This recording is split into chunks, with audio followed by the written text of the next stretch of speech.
بسم الله الرحمن الرحيم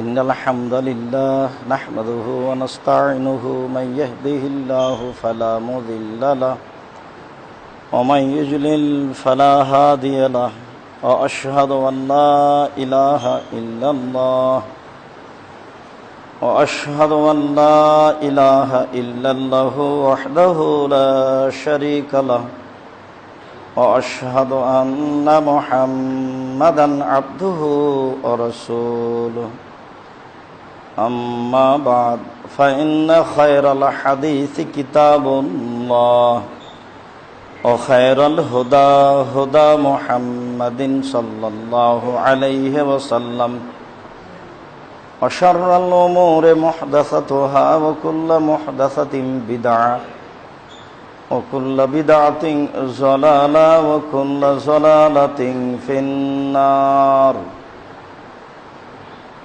أعوذ بالله من الشيطان الرجيم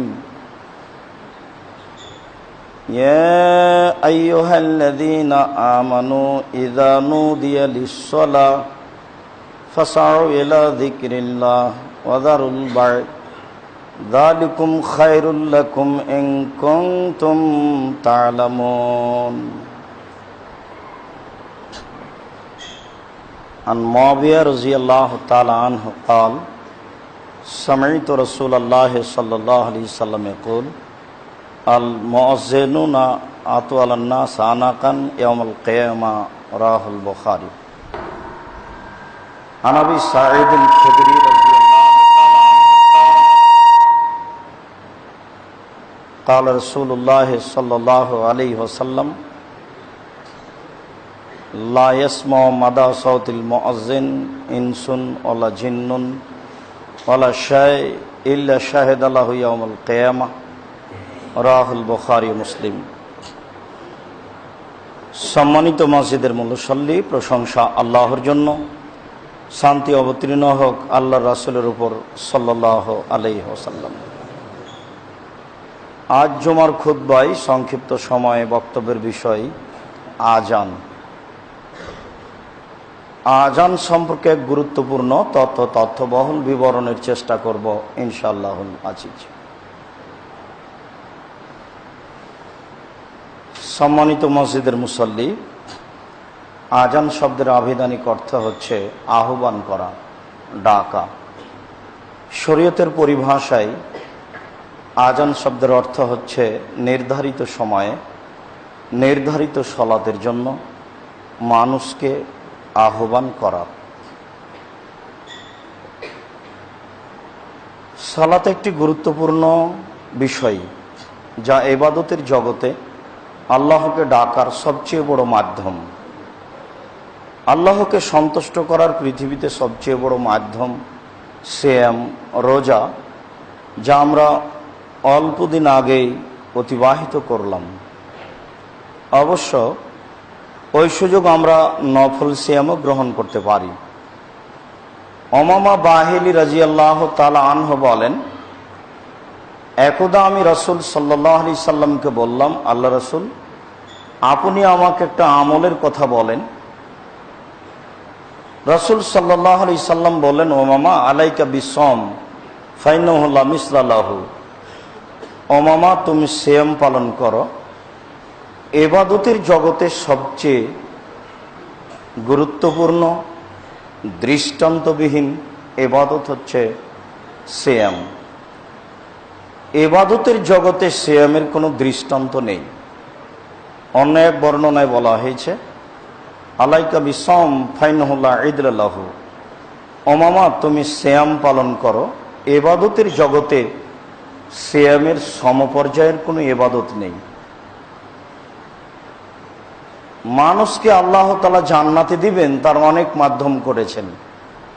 তার একটি মাধ্যম হচ্ছে সিয়াম, একটি মাধ্যম হজ, একটি মাধ্যম সালাত, একটি মাধ্যম দান খায়রাত, একটি মাধ্যম সদাচরণ, একটি মাধ্যম কুরবানি। এরকম অনেক মাধ্যম আছে যার বিনিময়ে মানুষ জান্নাতে চলে যাবে, আর সেগুলি সব ইবাদত। তবে এবাদতের জগতে সিয়ামের সমপর্যায়ের কোনো এবাদত নেই, সেটা হজ হোক অথবা রাতে উঠে তাহাজ্জুদ পড়া হোক। সিয়াম এবাদতের জগতে ভিন্ন ধরনের ইবাদত। তার পরপরই এবাদত হচ্ছে সলাত। আল্লাহকে ডাকার সবচেয়ে বড় মাধ্যম হচ্ছে সলাত, আর সলাতই এমন একটা এবাদত যাকে আদায়ের জন্য আবার ডাকা হয় মানুষকে নির্ধারিত সময়, নির্ধারিত পদ্ধতিতে, নির্ধারিত শব্দে। সালাত এমন একটা ইবাদত যা অন্যান্য ইবাদতের ব্যাপারে এরকম কোনো প্রস্তুতি নেই। যাকাত ফরজ হয়েছে, দিতে হবে, এর কোনো নতুন চিন্তা ভাবনা, নতুন প্রস্তুতি নেই। হজ ফরজ হয়েছে, যেতে হবে, এর কোনো নতুন চিন্তা ভাবনা, পরিকল্পনা নেই। সিয়াম সময় এসেছে, করতে হবে। কিন্তু সালাত এমন একটি ইবাদত যার প্রস্তুতিও ভিন্ন, যার আহ্বানও ভিন্ন। তাকে আদায়ের জন্য একটা নির্ধারিত শব্দ দিয়ে নির্ধারিত সময়ে মানুষকে ডাকতে হয়, সেটার নাম হচ্ছে আযান। তাকে আবার নির্ধারিত নিয়মে আদায় করতে হয়, নির্ধারিত সময়ে আদায় করতে হয়। তার প্রস্তুতিও ভিন্ন। মানুষের বয়স থেকে নিয়ে তার প্রস্তুতি হচ্ছে 15 বছর যাবত, তার প্রস্তুতি হচ্ছে 15 বছর যাবত। এই ছেলেরা, তোমরা মেশিন অযথা বেশি নাড়ানাড়ি করো না, মধ্যম যা ছিল সেটাই তাই রাখো। বলছিলাম, ইবাদত এমন একটা, সালাত এমন একটি ইবাদত যে তার সূচনাই ভিন্ন। এটা শুরু হয় 7 বছর থেকে। রাসূল সাল্লাল্লাহু আলাইহি সাল্লাম বলেন, মরু আওলাদাকুম বিসসালাত ওয়াহুম আবনাউ সাবঈ সিনিনা। তোমরা তোমাদের ছেলে মেয়েকে সালাত আদায় করতে বলো যখন তার বয়স 7 বছর। এইভাবে কোনো ইবাদত আরম্ভ হয়নি। 7 বছরে যাকাতের তো প্রশ্নই আসে না, 7 বছরে হজের তো প্রশ্নই আসে না, হজ করলে নেকি পাবো অন্যজন। 7 বছরে আপনার তাহাজ্জুদ পড়ার বা দান খায়রাতের এরকম হিসাব আসে না।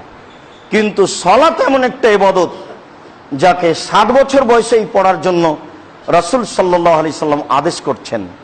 তবে ছেলেকে বলছেন না যে তুমি পড়ো, ছেলের পিতাকে বলছেন যে তুমি পড়তে বলো। তিনি আবার বলছেন, ওয়াদরিবহুম আলাইহা ওয়াহুম আবনা আশরি সিনিনা। তুমি তোমার ছেলেকে পিটিয়ে সালাত আদায় করাও যখন তার বয়স 10 বছর। সালাত এমন একটি ইবাদত যার ক্ষমা নেই, যার বিকল্প নেই। অসুস্থ হয়ে গেলে মাফ হয় না, যার পরিবর্তন চলে না, বদল চলে না।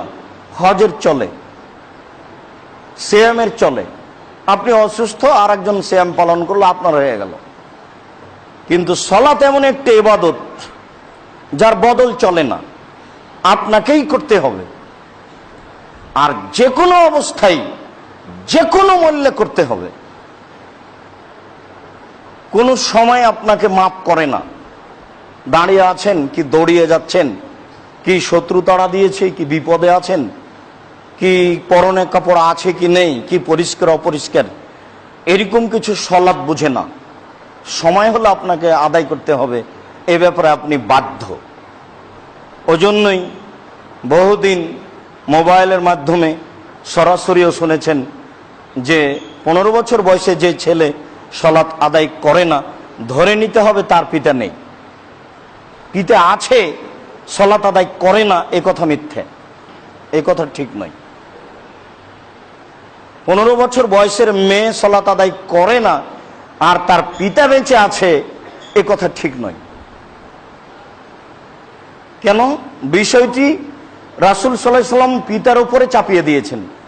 তিনি বললেন যে তুমি তোমার ছেলেকে সালাত আদায় করতে বলো যখন তার বয়স 7 বছর।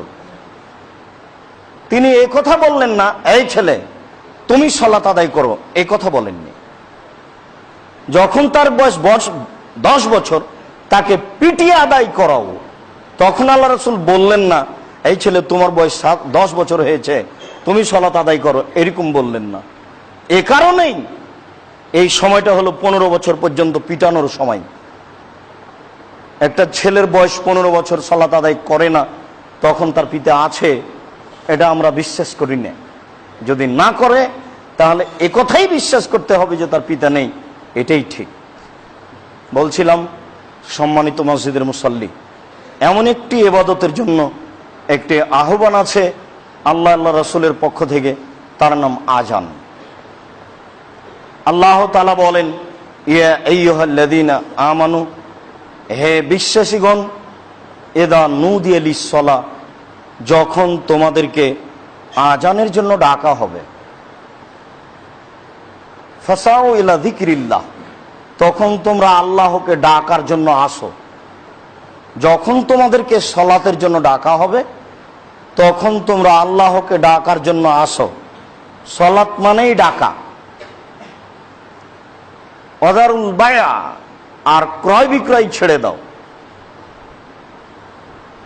তাহলে জুমার দিনও ক্রয় বিক্রয় চলবে, ব্যবসা জুমার দিনও জায়েজ। তবে সালাতের সময়ের আগেই তা ছেড়ে দিতে হবে, ক্রয় বিক্রয় ছেড়ে দাও। আর এটা তোমার জন্য উত্তম যদি তুমি জানো। তাহলে সবাই এটা জানবে না। আল্লাহ রাসূল বলছেন যে এটা তোমার জন্য ভালো, অতীব উত্তম যদি তুমি এটা জানো। তাহলে এটা সবাই জানবে না, সবাই জানার চেষ্টাও করবে না, আযানকে মূল্যায়ন করার চেষ্টা করবে না, সালাতকে জানার চেষ্টা করবে না। এই দায়িত্ব মানুষের উপরেই চাপা হয়েছে। তবে আল্লাহ তাআলা বলছেন যদি তুমি জানো, তার মানে সবাই এটা জানবে না বা জানার চেষ্টা করবে না, যা করা উচিত। আযান একটি গুরুত্বপূর্ণ ইবাদত। মুআবিয়া রাদিয়াল্লাহু তাআলা আনহু বলেন, রাসূল সাল্লাল্লাহু আলাইহি ওয়াসাল্লামকে আমি বলতে শুনেছি, তিনি বলছিলেন, আল মুআজ্জিনুনা আতওয়ালু আনাকান ইয়াউমাল কিয়ামা, যারা আযান দেয় তারাই বিচারের মাঠে সবচেয়ে উঁচু কাঁধের অধিকারী হবে। উঁচু কাঁধ, সবচেয়ে লম্বা। এই হাদিসের সারমর্ম হলো যে বিচারের মাঠে যারা মানুষকে সালাতের জন্য ডাকে তারাই হবে সবচেয়ে সম্মানী। যদিচ আমাদের এলাকা ভিত্তিক যারা এদেশের মাদ্রাসা মসজিদে ইমামতি মুয়াজ্জিনি করে, তাদেরকে আমরা খুব একটা সম্মানের দৃষ্টিতে দেখতে পারি না, সাধারণ দৃষ্টিতে দেখা হয়। তার রুজির বিষয়টি আমরা যথাযথভাবে মূল্যায়ন করতে পারি না, সাধারণভাবেই মূল্যায়ন করা হয়। অথচ রাসূল সাল্লাল্লাহু আলাইহি সাল্লাম বলেন, বিচারের মাঠে যারা আযান দেয় তারাই হবে সবচেয়ে সম্মানের মর্যাদার অধিকারী। সেই সময় বোঝা যাবে কার মর্যাদা কতটুকু বেশি। তবে বুঝে কোনো লাভ হবে না। সেই দিন নতুনভাবে কোনো ফল বের করার কোনো সুযোগ মানুষের হাতে থাকবে না। সেই দিনটি ভিন্ন দিন, যেই দিনের ব্যাপারে আল্লাহ তাআলা বলেছেন, আল ইয়াউমা লা তামলিকু নাফসুন লিনাফসিন শাইআ ওয়াল আমরু ইয়াউমাইযিন লিল্লাহ। আজ একচ্ছত্র মালিকানা আল্লাহর হাতে থাকবে। সেই দিন কোনো মানুষের কোনো উপকার করতে পারবে না। সেই দিন একক মালিকানা আল্লাহর হাতে থাকবে। সেই দিন কোনো মানুষের কোনো উপকার করতে পারবে না, যত ইচ্ছা করুক না কেন।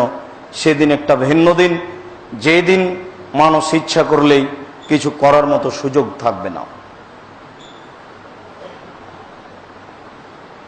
আব্দুল্লাহ ইবনে আমর ইবনে আস বলেন, রাসূল সাল্লাল্লাহু আলাইহি ওয়াসাল্লাম বলেছেন, এদা সামিতুমুল মুয়াজ্জিনা, যখন তোমরা মুয়াজ্জিনের আযান শুনতে পাবে, যখন তোমরা মুয়াজ্জিনের আযান শুনতে পাবে, ফাকুলু মিসলা মা ইয়াকুলু, তো তোমরাও বলো মুয়াজ্জিন যেমন বলে, তোমরাও বলো মুয়াজ্জিন যেমন বলে। প্রায়ই মানুষ আযানকে মূল্যায়ন করতে পারে না, সাথে সাথে বলতে হবে, এই বিষয়টিকে ভাবতে চায় না, বুঝতে চায় না। যারা বাড়িতে আছে, যারা কাজে কর্মে আছে, তারা তো আছেই। যারা সালাত আদায়ের জন্য চলে এসেছেন, মসজিদে বসে ওযু করছেন, দাঁড়িয়ে আছেন, তারাও মুয়াজ্জিনের কথার সাথে উত্তর দিতে হবে, এই কথা ভাবতে পারছেন না। অথচ রাসূল সাল্লাল্লাহু আলাইহি সাল্লাম বলেন, মুয়াজ্জিন যা বলে তোমরাও তা বলো। এ কথা বলার পরে তিনি বলছেন, ওয়াসাল্লু আলাইয়া, আযান শেষ হয়ে গেলে আমার উপরে দুরূদ পড়ো। আযান শেষে প্রথম যেটা আমাদের মুসল্লির, মুয়াজ্জিনের সবার কাজ, সেটা হচ্ছে দুরূদ পড়া। তিনি বলেন, ফাইন্নাহু মান সাল্লা আলাইয়া সালাতান সাল্লাল্লাহু আলাইহি বিহা আশারা, কেউ যদি রাসূল সাল্লাল্লাহু আলাইহি সাল্লামের উপরে একবার দুরূদ পড়ে, তাহলে আল্লাহ তাআলা তার উপরে 10 বার রহমত বর্ষণ করবে। দুরূদ বলতে অবশ্যই মাযহাবীদের দুরূদ নয়, যা আল্লাহুম্মা সাল্লি আলা সাইয়্যিদিনা মাওলানা নাবিয়ানা, এরকম কিছু। অবশ্য দুরূদ বলতে তা হচ্ছে দুরূদে ইব্রাহিম, মূলত এটাই দুরূদ। আর সংক্ষিপ্ত দুরূদ হচ্ছে নাম শুনলে সাল্লাল্লাহু আলাইহি সাল্লাম, এছাড়া আর দুরূদ নেই। যেগুলো আমরা শুনি এক শ্রেণীর আলেম ওলামার মুখে, তা বানাওয়াত ও রূপক মাত্র, যা পাপের মাধ্যম, নেকির মাধ্যম নয়। তিনি বলেন, সুম্মা সাল্লাল্লাহু বিল ওয়াসিলা, এরপরে আগে দুরূদ পড়ো, তারপরে আমার জন্য আল্লাহর কাছে ওয়াসিলা চাও। দুরূদ পড়া যখন হয়ে যাবে, তখন তোমরা আল্লাহর কাছে ওয়াসিলা চাও। ওয়াসিলা, এই কথা বলার পরে তিনি বলছেন, ফাইন্নাহা মানজিলাতুন ফিল জান্নাহ, অবশ্যই ওয়াসিলা হচ্ছে জান্নাতে একটি জায়গা। অবশ্যই ওয়াসিলা হচ্ছে জান্নাতে একটি জায়গা। এই কথা বলার পরে তিনি বলছেন, লা তামবাগি ইল্লা লিআবদিন মিনাল ইবাদ ওয়া আনা আরজু আনা হুয়া, ওই জায়গাটি পৃথিবীর একজন মানুষই পাবে, আর আমি আশাবাদী সেই মানুষ হচ্ছে আমি। জান্নাতে একটি জায়গার নাম ওয়াসিলা, সেই জায়গাটা তোমরা আমার জন্য চাও। সেই জায়গাটি মানুষের মধ্যে একজন মানুষ পাবে, আর আমি আশাবাদী সেই জায়গার অধিকারী আমি। শুনে রেখো, মান সালাল ওয়াসিলা, যে ব্যক্তি আমার জন্য ওই জায়গা চাইবে, হাল্লাত আলাইহি শাফাতি, তার উপরে আমার সুপারিশ জরুরি হয়ে যাবে। বিচারের মাঠে আমি তার জন্য সুপারিশ করবই। তোমরা চাও, আমি তোমাদের জন্য একটা কাজ করে দেব। যদি চাও, আমি আশাবাদী আমি সেই জায়গা পাবো। ওই জায়গা আদম থেকে নিয়ে কিয়ামত পর্যন্ত আর কোনো মানুষের জন্য শোভনীয় নয়, একমাত্র আমার জন্য শোভনীয়। এরপরেও সারা পৃথিবীর মানুষ, তোমরা কিয়ামত পর্যন্ত আমার জন্য ওই জায়গা আল্লাহর কাছে চাইতে থাকো। তোমরা চাও, আমি একটা তোমাদের কাজ করে দেব, সেটা হলো এই, বিচারের মাঠে আমি তোমাদের জন্য সুপারিশ করব, আল্লাহ যেন তোমাদেরকে জান্নাতে দেন। এই কথা তিনি বললেন। তা আমরা কিভাবে চাইবো, এই চাওয়াটির উত্তর কি? এটি হচ্ছে ওইটি। আবু হুরায়রা রাদিয়াল্লাহু তাআলা আনহু বলেন, রাসূল সাল্লাল্লাহু আলাইহি ওয়াসাল্লাম বলেছেন, মান সামিয়ান নেদা, যে ব্যক্তি আজান শুনল, সুম্মা কালা, অতঃপর বলল, যে ব্যক্তি আজান শুনল অতঃপর বলল, আল্লাহুম্মা রাব্বা হাযিহি দাওয়াতি তাম্মা ওয়াস সালাতিল কায়েমা, হে আল্লাহ, এই পূর্ণ আহ্বানের প্রতিপালক, এই প্রতিষ্ঠিত সলাতের প্রতিপালক, হে আল্লাহ, এই পূর্ণ দাওয়াতের প্রতিপালক, আজানের প্রতিপালক, এই প্রতিষ্ঠিত সলাতের প্রতিপালক, আমি বলছি শোনো, আতি মুহাম্মাদিন আল ওয়াসিলা ওয়াল ফাজিলা, মুহাম্মদকে ওই জায়গাটা দাও যেটা সম্মানী জায়গা, আল্লাযী ওয়া'দতা, যেটা তুমি নিজে দেওয়ার ওয়াদা করেছো। এই জন্য বাইহাকির জাল হাদিসের অংশটুকু মাঝাবি ভাইয়েরা বাছাই করে নিয়েছে অতিরিক্ত, ইন্নাকা লা তুখলিফুল মিয়াদ, তুমি যে ওয়াদা খেলাপ করো না, ওখানে আছে যে তুমি দেওয়ার ওয়াদা করেছো, তখন তারা ওই জাল অংশটুকু আরো বাড়িয়ে নিয়েছে যে তুমি ওয়াদা খেলাপ করো না, অতএব দেও। ইন্নাকা লা তুখলিফুল মিয়াদ, এই অংশটুকু বলা যাবে না, এই অংশটুকু হচ্ছে জাল হাদিস দ্বারা প্রমাণিত। অতএব আল্লাযী ওয়া'দা পর্যন্তই যথেষ্ট। আল্লাহ রাসূল বললেন আমার জন্য চাও, কিভাবে চাইবে? যেভাবে আমি বলে দিলাম এইভাবে চাইবে। চাওয়ার গতি কি দেখেন, চাওয়ার গতি হচ্ছে, হে আল্লাহ, যিনি এই আজানের প্রতিপালক, যিনি এই প্রতিষ্ঠিত সালাতের প্রতিপালক, তাকে বলছি, তোমাকে বলছি, আতে তুমি দাও, মুহাম্মাদান, মুহাম্মদকে, মাকামাম মাহমুদা, প্রশংসনীয় জায়গা, আল্লাযী ওয়া'দতা, যেটুকু তুমি দেওয়ার ওয়াদা করেছো, তুমি নিজেই ওয়াদা করেছো সেই জায়গা দেবা, অতএব তুমি দাও। এই কথা যদি কেউ বলে তাহলে হাল্লাত লাহু শাফাআতি, তার জন্য আমার সুপারিশ জরুরি হয়ে যায়। আগে যা বললেন আবার এখন তাই বলছে। কে যদি এই দোয়া পড়ে তাহলে তার উপরে আমার জন্য সুপারিশ জরুরি হয়ে যায়। মানুষ বুঝে না আজানের মর্যাদা কি, মানুষ বুঝে না আজানের জবাবের মর্যাদা কি, মানুষ বুঝে না এই দুয়ার মর্যাদা কি। মানুষ যদি বুঝতো তাহলে এইভাবে গাফেল হয়ে থাকতো না। আর বুঝবেই কি করে? নিজে, নিজের ছেলে, নিজের মেয়ে, নিজের স্ত্রী, সবাই পৃথিবী নিয়ে আর পার্থিব বিদ্যা নিয়ে ব্যস্ত, পয়সা উপার্জন নিয়ে ব্যস্ত আর পার্থিব বিদ্যা নিয়ে ব্যস্ত। কেউ তো আসলে শরীয়তের সারমর্ম, শরীয়ত বুঝতে চায় না।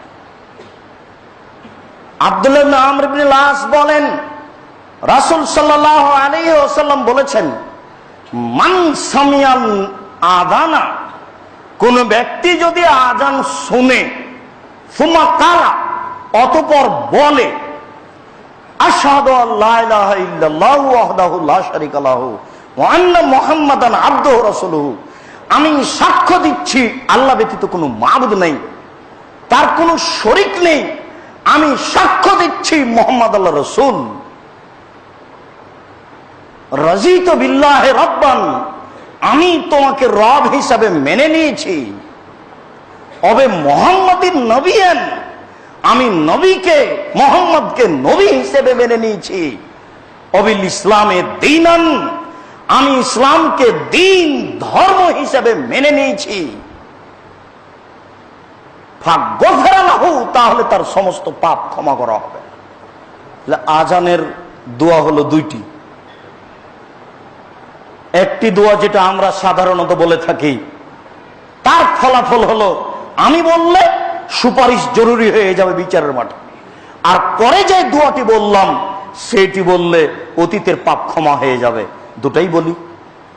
তাহলে প্রথমে বলি, প্রথমে মুয়াজ্জিন যা বলছেন তা বলতে থাকি, বলা শেষ হলে দুরূদ পড়ি, তারপরে পড়ি এই দোয়াটি যেটি তিনি বলতে বললেন, আল্লাহুম্মা রাব্বা হাযিহি দাওয়াতি তাম্মা। এরপরে বলি আশহাদু আল্লা ইলাহা ইল্লাল্লাহ, এই দোয়াটি। তাহলে আমার সুপারিশ হলো, ক্ষমাও হলো, সুন্নাতের প্রতি আমল করা হলো, আমল করার জন্য চেষ্টা করবেন। কথা সাথে নিয়ে যাবেন মসজিদ থেকে, গতানুগতিক মসজিদে আসার চেষ্টা করবেন না। বাপদাদা আসতো তাই এসেছি, জুমার দিন যাওয়া লাগে, এই হিসাব ত্যাগ করুন জরুরি ভিত্তিতে। বলছিলাম সম্মানিত মসজিদের মুসল্লি, আজান একটি গুরুত্বপূর্ণ বিষয়। আবু হুরায়রা রাদিয়াল্লাহু তাআলা আনহু বলেন, রাসূল সাল্লাল্লাহু আলাইহি ওয়াসাল্লাম বলেছেন, লা ইয়ালামুন নাসু মা ফিন নিদায়ে ওয়া সাফিল আউয়ালে লাম ইয়াজিদু ইল্লা ইস্তাহামু লাস্তাহামু। মানুষ যদি জানতো আজান দিলে কি নেকি রয়েছে, মানুষ যদি জানতো প্রথম কাতারে কি নেকি রয়েছে, তাহলে লটারি করা ছাড়া তাদের কোনো পথ থাকতো না। শেষ পর্যন্ত তারা লটারি করত। জনাব আব্দুর রাজ্জাক সাহেব অত্র বিবরণী কি লটারি বৈধ করলেন? লটারি তো নাজায়েজ, হারাম, এই কথা আমরা জানি। জি, এই কথাই ঠিক। যদি লেগে যায় 40 লক্ষ টাকা, 10 টাকার বিনিময়ে 40 লক্ষ টাকা পাওয়ার আশায় কেউ যদি একবার লটারি কিনে থাকে, বাকি জীবন কাঁদতে হবে, তওবা করতে হবে, তাছাড়া এই পাপ ক্ষমা হবে না। এর নাম কাবিরা গুনাহ।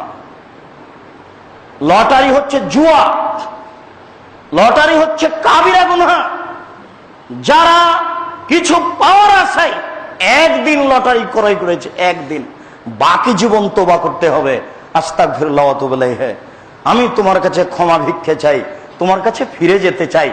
জিন্দেগিতে আমি কোনোদিন লটারি কিনবো না, আমার ভুল হয়েছে, তুমি আমাকে মাফ করো, এই কথা বলতে হবে বাকি জীবন।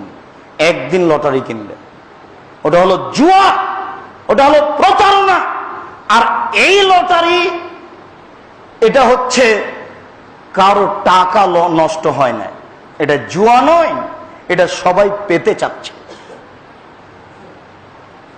কারো ক্ষতি নেই, যে পাবে তার লাভ বেশি হবে।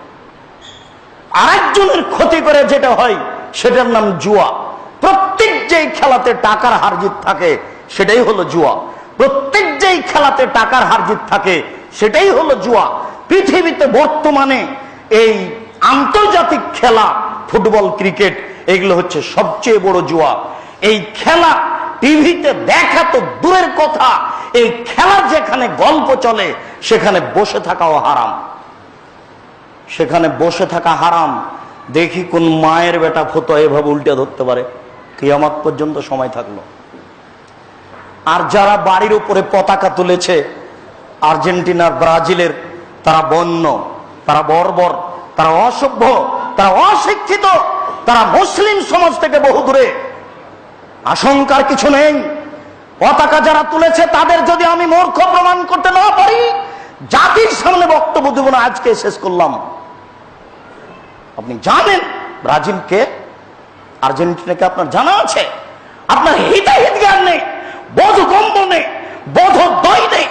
আপনি ব্রাজিলকে এটাই জানেন না, তার পতাকা আপনি বাড়িতে তুলে মর্যাদা দেখান। মানে কে বলেছে আপনি একজন মুসলিম? হিসাব দূরে রাখুন। আবার নতুন ভাবে জন্ম নিয়ে বিদ্যা অর্জন করতে হবে। তারপরে পৃথিবীতে মুসলমানের সবচেয়ে বড় শত্রু হলো ইহুদি খ্রিস্টান। আল্লাহ তাআলা বলছেন, মুহাম্মদ, ইহুদি খ্রিস্টান তোমাকে কোনোদিন মেনে নিবে না, ও তোমার চিরশত্রু, তুমি দিন রাত তাদের বিরোধিতা করো। তিনি বলছেন, খালেফুল ইয়াহুদাল মুশরিকি, ইয়াহুদাল মুশরিক নাসারা, তোমরা ইহুদি খ্রিস্টানদের দিন রাত বিরোধিতা করো। এটা রাসূল সাল্লাল্লাহু আলাইহি ওয়াসাল্লামের খোলা বাক্য। আর আল্লাহ তাআলা বলছেন, মুহাম্মদ, তোমাকে ইহুদি খ্রিস্টান কোনোদিন মেনে নেবে না, তুমি ইহুদি হয়ে যাও, তাহলে ওরা খুশি হবে। তুমি খ্রিস্টান হও, তাহলে তুমি খুশি হবে। বোকা ছেলে, তুমি তোমার বাড়ির উপরে পতাকা উঠিয়েছ, ব্রাজিল যদি বুঝতে পারে তুমি পায়খানায় পড়ে গেছো তাহলে খুশি হবে। আর যদি পাশে পায় তোমাকে, তাহলে আরেক বালতি পায়খানা তোমার মাথার উপরে চাপিয়ে দিবে। এই তো ব্রাজিল, তুমি তার পতাকা বাড়িতে তুলেছ, তাহলে তুমি শিক্ষিত ছেলে না মূর্খ ছেলে, তুমি নিজে ভেবে দেখো। বলছিলাম সম্মানিত দিনী ভাই, যাতে হার জিত রয়েছে সেটাই হলো লটারি। এখানে কোনো হার জিত নেই, এখানে সবাই পেতে চাচ্ছে। এই জন্য রাসূল সাল্লাল্লাহু আলাইহি ওয়াসাল্লাম বললেন, মানুষ যদি জানতো প্রথম কাতারে কি রয়েছে আর আজান দেওয়াতে কি নেকি রয়েছে, তাহলে মানুষ দৌড়িয়ে যেত। সবাই যেহেতু দৌড়িয়ে যেত, আর প্রথম কাতারে সবাই ধরবে না। সবাই যদি প্রথম কাতারে আসতে চায়, সবাই যদি আজান দিতে চায়, তাহলে তো আজান একজন দিবে। তাহলে কি করতে হবে? লটারি করো। যার নাম আসবে সে আজান দিবে, যার নাম আসবে সে প্রথম কাতারে দাঁড়াবে। আল্লাহ রাসূল সাল্লাল্লাহু আলাইহি ওয়াসাল্লাম বলছেন, মানুষ জানে না বলে প্রথম কাতারে দাঁড়ানোর জন্য হুড়াহুড়ি করছে না। এ কথা বলার পরে তিনি বলছেন, লা ইয়ালুন নাস ফি যাহিরা, মানুষ যদি জানতো জোহরের সালাতে কি আছে, লাস্তাবাকু ইলাইহি, তাহলে মানুষ দৌড়িয়ে আসতো। এরপরে তিনি বলছেন, লা ইয়ালামুন নাস মা ফিল আতামা ওয়াল ফজরে, মানুষ যদি জানতো এশার সালাতে কি আছে আর ফজরের সালাতে কি আছে, লাউ আতাহুমা ওয়ালা হাবওয়ান, তাহলে হামাগুড়ি দিয়ে হলেও আসতো মসজিদে। কিন্তু মানুষ জানে না ফজরের সালাতে কি আছে আর এশার সালাতে কি আছে, তাই তারা স্বাভাবিকভাবে আসতে পারে না। জানলে তারা হামাগুড়ি দিয়ে আসতো। ওই যেই ছেলে হাঁটতে শিখেনি, হামাগুড়ি দিয়ে চলে, ওই ছেলে যেভাবে চলে মানুষ ওইভাবে আসতো। যেহেতু মানুষ জানে না আজানে কি আছে, প্রথম কাতারে কি আছে, ফজরের সালাতে কি আছে, এশার সালাতে কি আছে, তাই মানুষ আসতে পারে না। মানুষের জানা ও আসা উচিত। সম্মানিত মসজিদের মুসল্লি, বিষয়গুলি বুঝুন, ভাবুন, আমল করার তৌফিক দান করুন।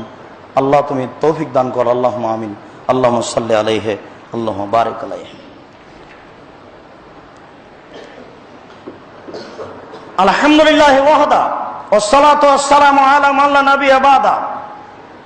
আবু সাঈদ খুদরি রাদিয়াল্লাহু তাআলা আনহু বলেন, রাসূল সাল্লাল্লাহু আলাইহি ওয়াসাল্লাম বলেছেন, লা ইয়াসমাউ মাদা সাউতিল মুয়াজ্জিন ইনসুন ওয়ালা জিন্নুন ওয়ালা শাই ইল্লা শাহিদা লাহু ইয়াউমুল কিয়ামা।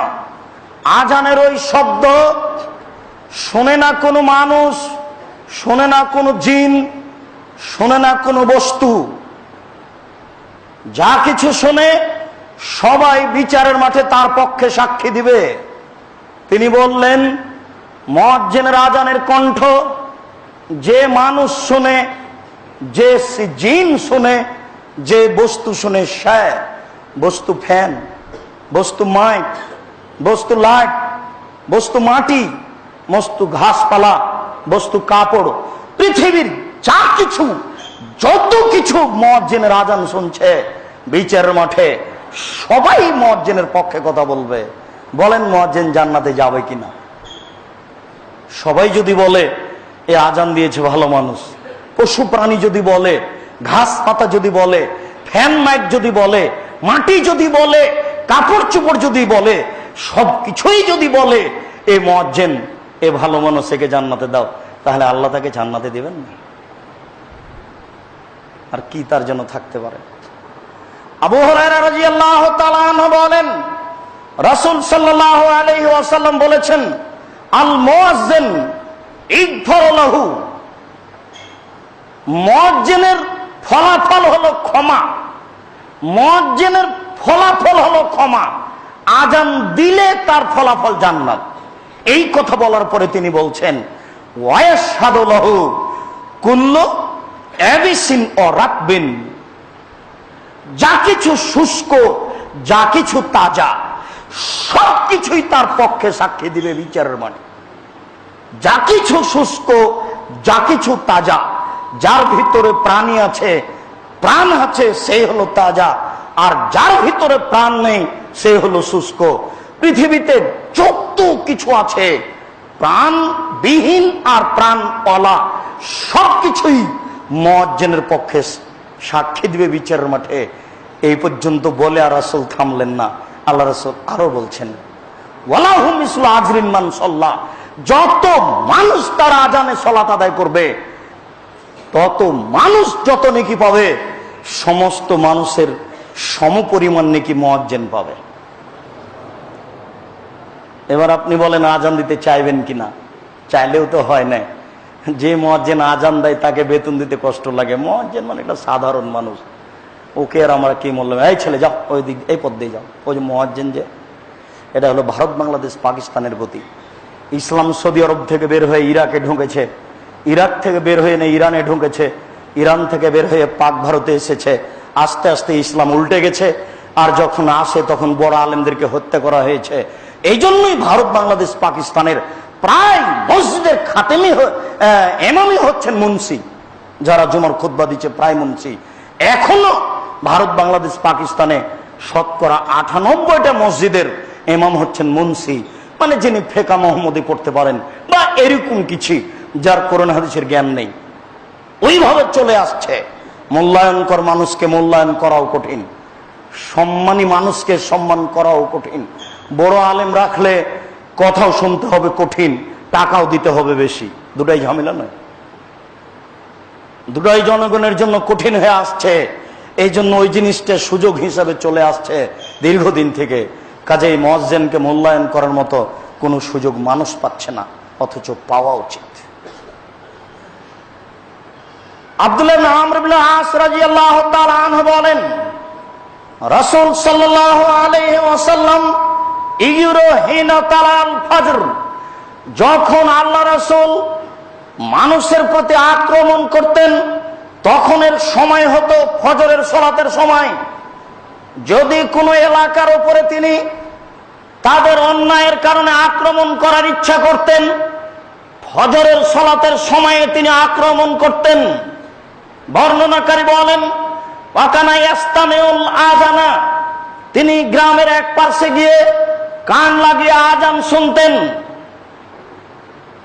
ফাইন সামিয়াল আযান ফামসাকা, তিনি যদি আজান শুনতে পেতেন তাহলে সেই গ্রামের উপরে আক্রমণ করতেন না, এটা ছিল তার নীতি। ফা সামিয়া রাজুলান ফায়াকুলু, এক গ্রামে গিয়ে তিনি শুনলেন একটা মানুষ বলছে আল্লাহু আকবার, আল্লাহু আকবার। এই কথা বলতে রাসূল সাল্লাল্লাহু আলাইহি সাল্লাম বলেন, হুয়া আলাল ফিতরা, এই লোকটি হচ্ছে মুসলিম, তাওহীদের উপরে রয়েছে, একাত্মতার উপরে রয়েছে। এরপর লোকটি আজানে বলল, আশহাদু আল্লা ইলাহা ইল্লাল্লাহ, আশহাদু আল্লা ইলাহা ইল্লাল্লাহ। রাসূল সাল্লাল্লাহু আলাইহি সাল্লাম বললেন, আনতা খারাজতা মিনান নার, ও ব্যক্তি তুমি জাহান্নাম থেকে বের হয়ে গেলে, তুমি জাহান্নাম থেকে মুক্তি হয়ে গেলে, তোমার মুক্তি ঘোষণা। তাহলে মুয়াজ্জিন যখন আশহাদু আল্লা ইলাহা ইল্লাল্লাহ পর্যন্ত পৌঁছে তখন তার জাহান্নাম থেকে মুক্তি হয়ে যায়, জাহান্নাম থেকে মুক্তি পেয়ে গেছে। আবু হুরায়রা রাদিয়াল্লাহু তাআলা আনহু বলেন, কুন্না মা রাসূলিল্লাহ সাল্লাল্লাহু আলাইহি সাল্লাম, আমরা একদা রাসূলের সাথে ছিলাম। ফাকামা বেলালুন ইউয়াজ্জিনু অফিরাতিন ইনাদি, বেলাল রাদিয়াল্লাহু তাআলা আনহু দাঁড়ালেন আজান দিবেন এই জন্য। আলাম্মা সাকাতা, তিনি যখন আজান শেষ করলেন তখন আল্লাহ রাসূল বললেন, মান কালা মিসলা হাজা একই নাম দাখালাল জান্নাহ। মুয়াজ্জিন যা বলল কেউ যদি হুবাহু তাই বলে তাহলে সে জান্নাতে চলে যাবে।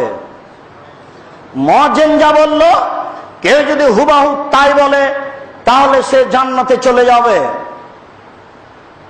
আবু হুরায়রা রাদিয়াল্লাহু তাআলা আনহু বলেন, রাসূল সাল্লাল্লাহু আলাইহি ওয়াসাল্লামকে আমরা বলতে শুনলাম, তিনি বললেন, একজন ব্যক্তির উত্তরে ব্যক্তি জিজ্ঞাসা করল, আল্লাহ রাসূল, ইন্নাল মুয়াজ্জিনিনা ইয়াফজুলুনা বিআযানিহিম, যারা মুয়াজ্জিন আজান দেয় আজানের বিনিময়ে তাদের মর্যাদা আমাদের চেয়ে বেশি হয়ে গেল। আল্লাহ রাসূল, যারা মুয়াজ্জিন আজান দেয় আজানের বিনিময়ে তাদের মর্যাদা আমাদের চেয়ে অনেক বেশি হয়ে গেল, এখন আমরা কি করব? রাসূল সাল্লাল্লাহু আলাইহি সাল্লাম বললেন, ফাকুলু মিসলা মা ইয়াকুলু, তোমরা বলো মুয়াজ্জিন যা বলে, তোমরা বলো মুয়াজ্জিন যা বলে। ফাইজা ইনতাহাইতা ফাসালতুতা, যখন আজান শেষ হয়ে যাবে তখন তুমি আল্লাহর কাছে চাও, যা চাইবে তাই দেওয়া হবে। যখন আজান শেষ হয়ে যাবে তুমি আল্লাহর কাছে চাও, যা চাইবে তাই দেওয়া হবে। তাহলে বুঝা গেল আব্দুর রাজ্জাক সাহেব প্রারম্ভে যে 3টি দোয়া বলেছেন তার চেয়ে আরো অতিরিক্ত দোয়া বলা যায়, অত্র বিবরণ স্পষ্ট প্রমাণ দেয়। কেননা এখানে বলা হচ্ছে তুমি যা চাইবে তাই দেওয়া হবে, তুমি যা চাইবে তাই দেওয়া হবে। যেসব জায়গাতে দোয়া কবুল হয় তার একটি জায়গা হচ্ছে আজানের পর। আনাস ইবনে মালিক রাদিয়াল্লাহু তাআলা আনহু বলেন, রাসূল সাল্লাল্লাহু আলাইহি ওয়াসাল্লাম বলেছেন, ইদা নুদিয়া বিস-সালাহ, যখন সালাতের আযান দেওয়া হয় তখন দুইটি কাজ হয়। এক, ফতিহাতা বাবু সময়ে আকাশের সব দরজা খুলে দেওয়া হয়। শুধু রমজান মাসে সব দরজা খোলা হয় না, আজকে নতুন ভাবে মনে করে নেন, যখন আযান শুরু হয় তখন আকাশের সব দরজা খুলে দেওয়া হয়। দোয়া, এবং মানুষ যে দোয়া করে সেটাই কবুল করা হয়। মানুষ যে দোয়া করে সেই দোয়াই কবুল করা হয়। তাহলে বোঝা যাচ্ছে ওই তিনটি দোয়াই শেষ নয়, আরো দোয়া আছে। মানুষ তার ইচ্ছা মতো দোয়া করবে আজানের পরে। মাখুল রাদিয়াল্লাহু তাআলা আনহু বলেন, রাসূল সাল্লাল্লাহু আলাইহি ওয়াসাল্লাম বলেছেন, উতলবু ইজাবাতাদ দুআয়ে, তোমরা দোয়া কবুলের সময়গুলি খুঁজো।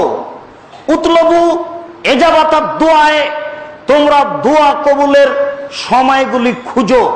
যেসব সময়ে দোয়া কবুল হয় সেই সময়গুলিতে তোমরা দোয়া করো। এই কথা বলার পরে তিনি বলছেন, ইনদা ইলতিকাইল জয়ুশ, যখন যুদ্ধ শুরু হয়ে গেছে তখন দোয়া করো। মুসলিম সৈন্য যখন অমুসলিম সৈন্যের সাথে যুদ্ধ করছে তখন দোয়া করো। যে দোয়া করবে সে দোয়া কবুল হবে। এই জন্য রাসূল সাল্লাল্লাহু আলাইহি সাল্লাম যুদ্ধক্ষেত্রে হাত তুলে দোয়া করেছিলেন। যুদ্ধক্ষেত্রে হাত তুলে দোয়া করতে হয়, চন্দ্রগ্রহণে হাত তুলে দোয়া করতে হয়,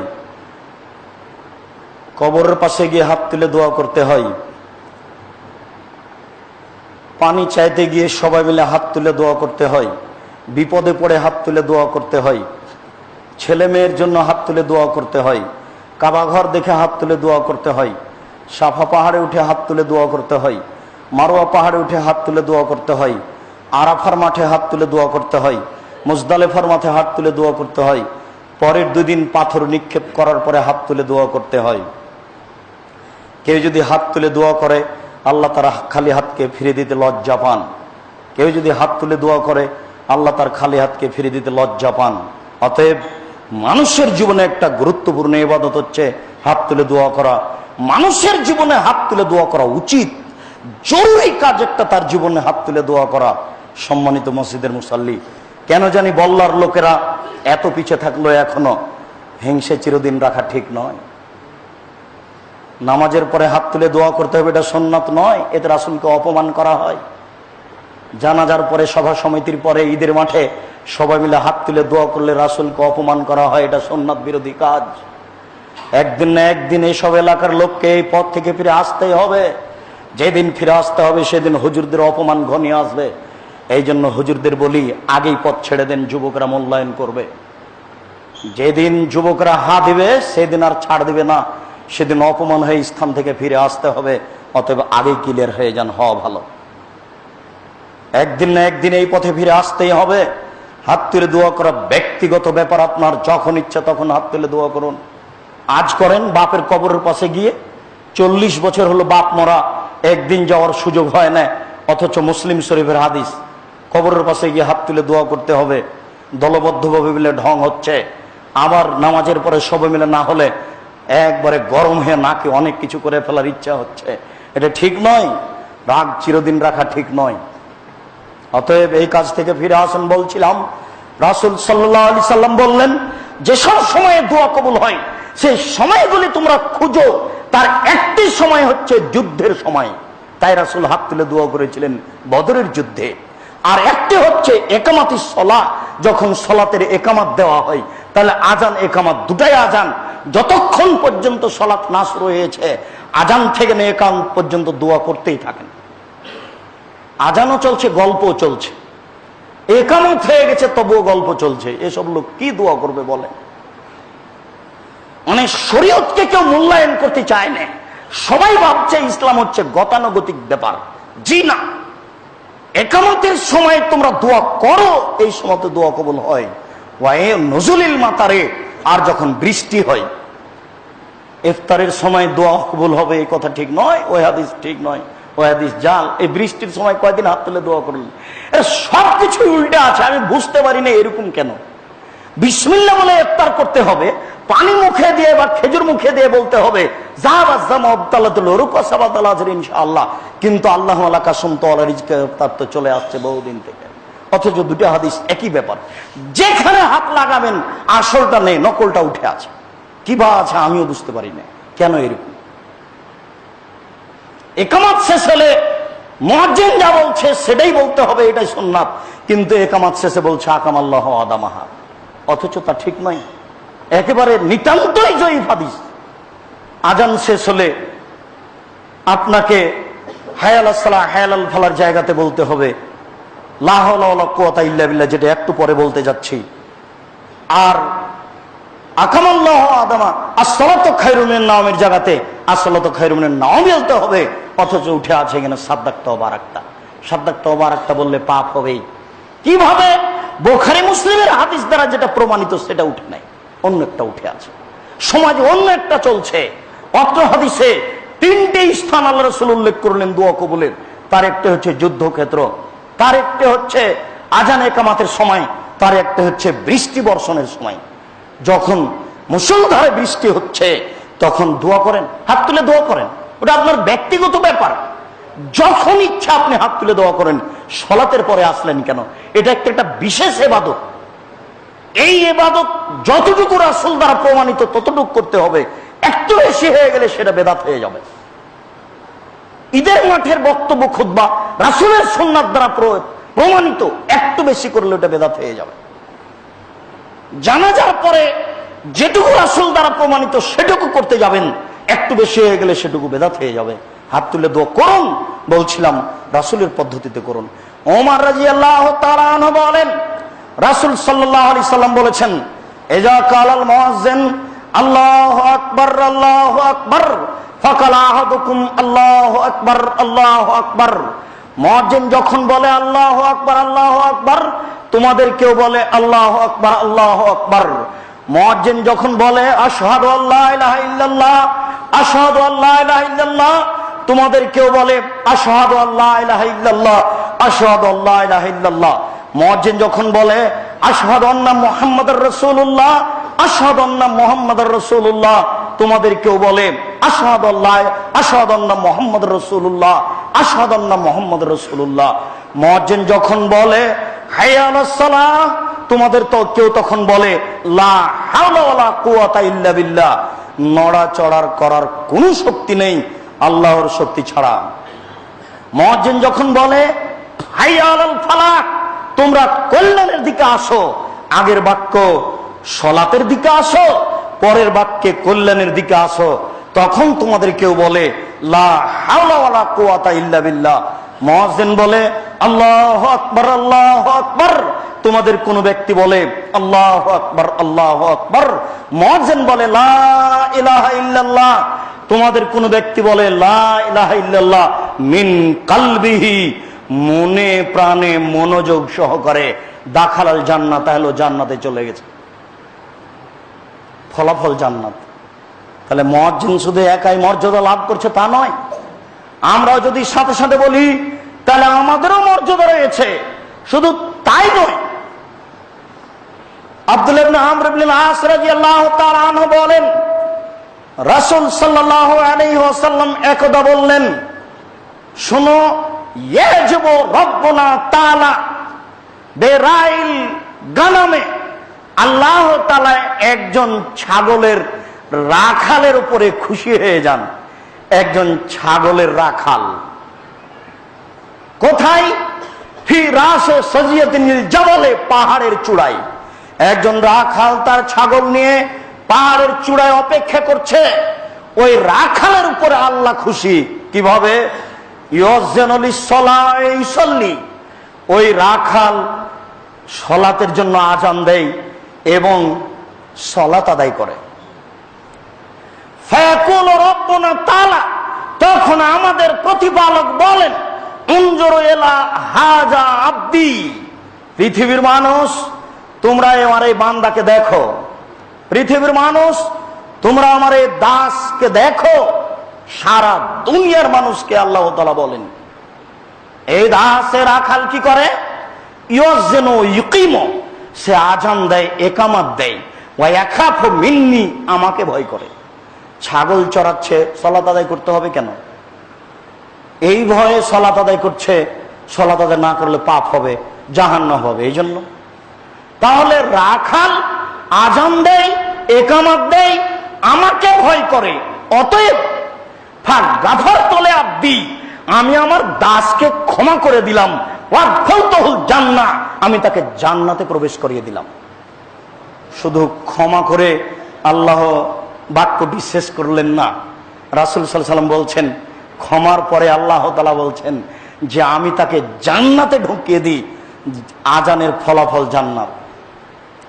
অতএব মসজিদে তো আজান দিতে হবেই। কোন জায়গায় মাঠে ঘাটে বাড়িতে একাই সালাত আদায় করছেন, আজান দিয়ে সালাত আদায় করবেন, এটাই সুন্নাত। একাই আজান দিতে শরম লাগে, বাপকে সালাম দিতে যেমন শরম লাগে, এটা হলো এক একটা দেশের প্রথা, এক একটা দেশের গতি। বাড়িতে ঢুকে মাকে সালাম দিতে শরম লাগে, এটা কেমন লাগে? নতুন মাকে সালাম দিব, বাপকে সালাম দিব, বাড়িতে সালাম দিয়ে ঢুকতে হবে, এটা একটু কেমন কেমন লাগে, মানে এটা অভ্যাসের উল্টা। মাঠে একাই আছি, কি করে আজান দিব? মাঠে একাই আছেন, আজান দেন, আজানের ফল হলো জান্নাত। বাড়িতে আপনি একাই সালাত আদায় করছেন, আজান দিয়ে সালাত আদায় করেন, ফলাফল হলো জান্নাত।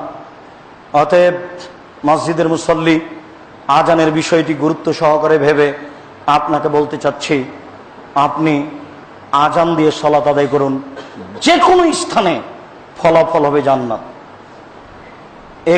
একামত দিবেন 2 বার আর আজান দিবেন 1 বার, যখন 2 সালাত একবারে আদায় করবেন। জোহর আসর কোথাও একসাথে আদায় করছেন, মাগরিব এশা কোথাও একসাথে আদায় করছেন, তখন আজান দিবেন 1টা, একামত দিবেন 2টে। ওই সালাতের জন্য 1 বার একামত, এই সালাতের জন্য 1 বার একামত।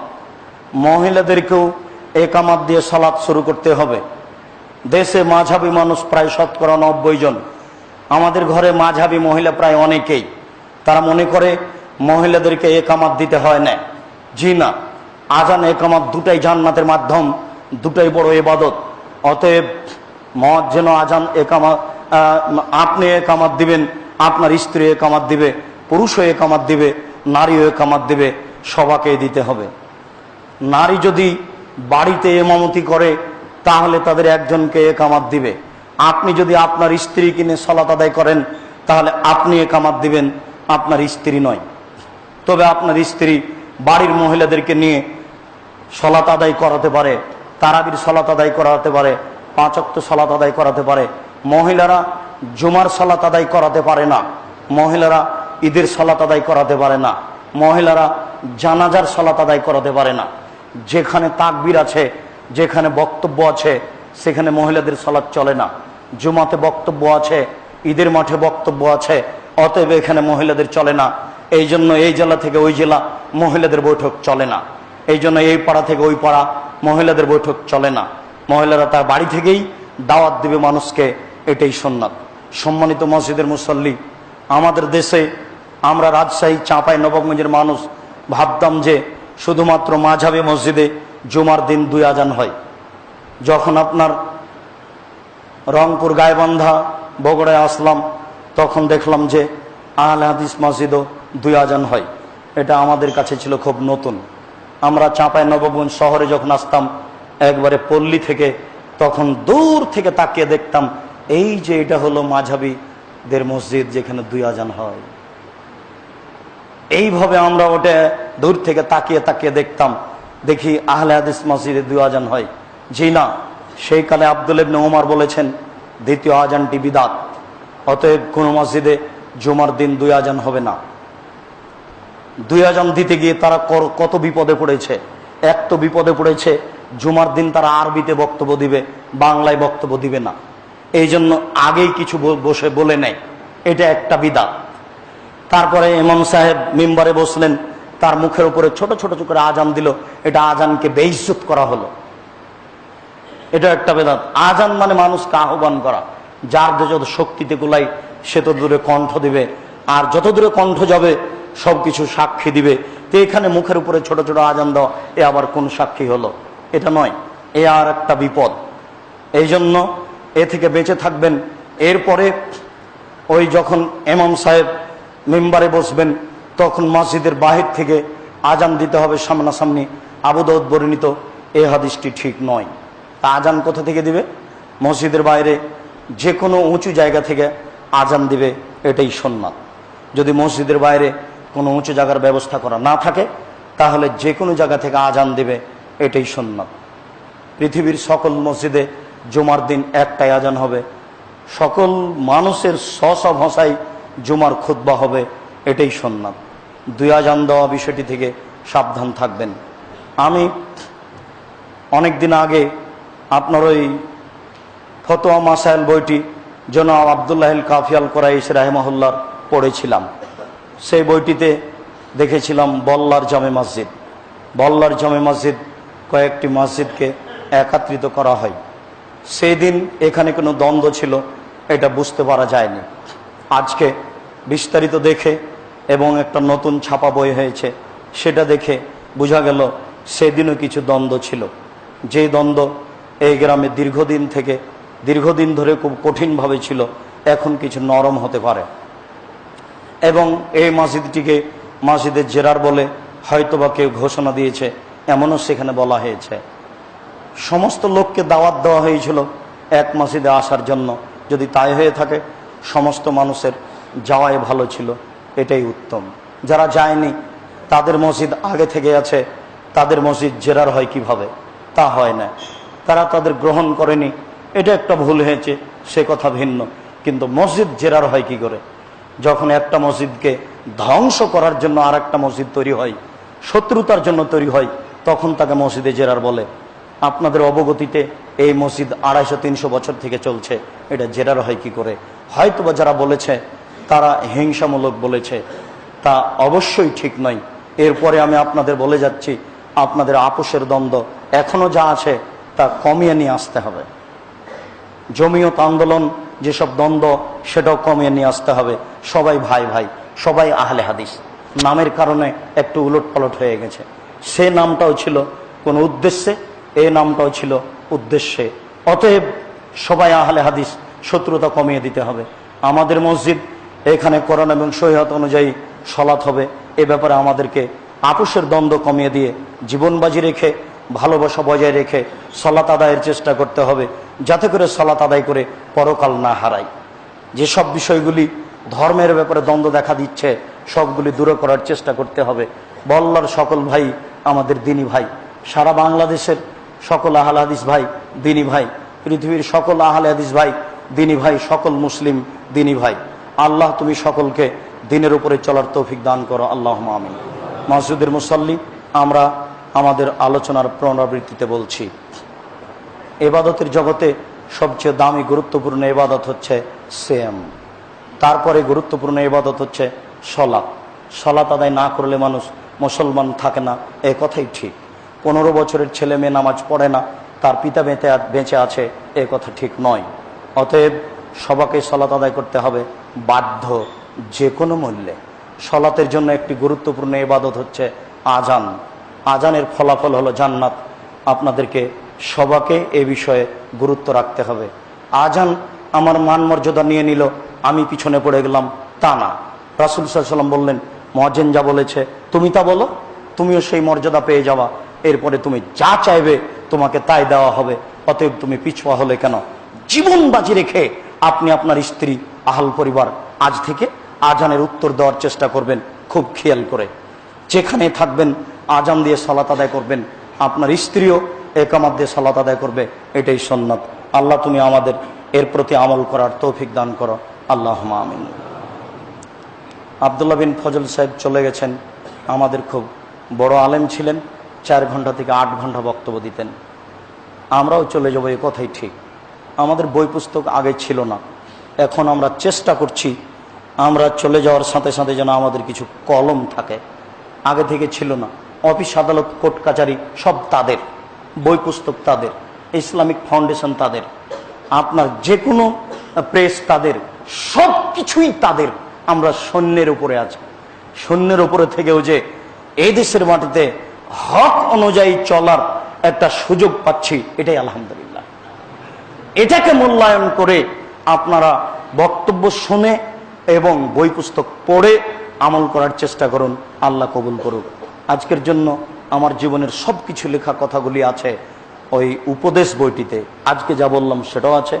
যাওয়ার সময় বাইরে দেখবেন উপদেশ বইটি আছে কিনা, থাকলে সবাই নিয়ে যাবেন। আল্লাহ আমাদের যারা মারা গেছে তুমি তাদের কবরের শাস্তি মাফ করো। আমরা যারা অসুস্থ তুমি তাদের আরোগ্য দান করো। আমরা যারা বেঁচে আছি তুমি তাদেরকে তোমার রাসূলের পদ্ধতি অনুযায়ী চলার তৌফিক দান করো। আল্লাহ আমাদের যারা মারা গেছে তুমি তাদের কবরের শাস্তি মাফ করো। আমরা যারা অসুস্থ তুমি তাদের আরোগ্য দান করো। যারা আমরা বেঁচে আছি তুমি তাদেরকে তোমার রাসূলের পদ্ধতি অনুযায়ী চলার তৌফিক দান করো। এ দাবি, এ দাওয়া, এ দোয়া তোমার দরবারে রেখে আজকের জুমার খুতবা এখানেই শেষ করলাম। সাল্লাল্লাহু আলাইহি ওয়াসাল্লাম।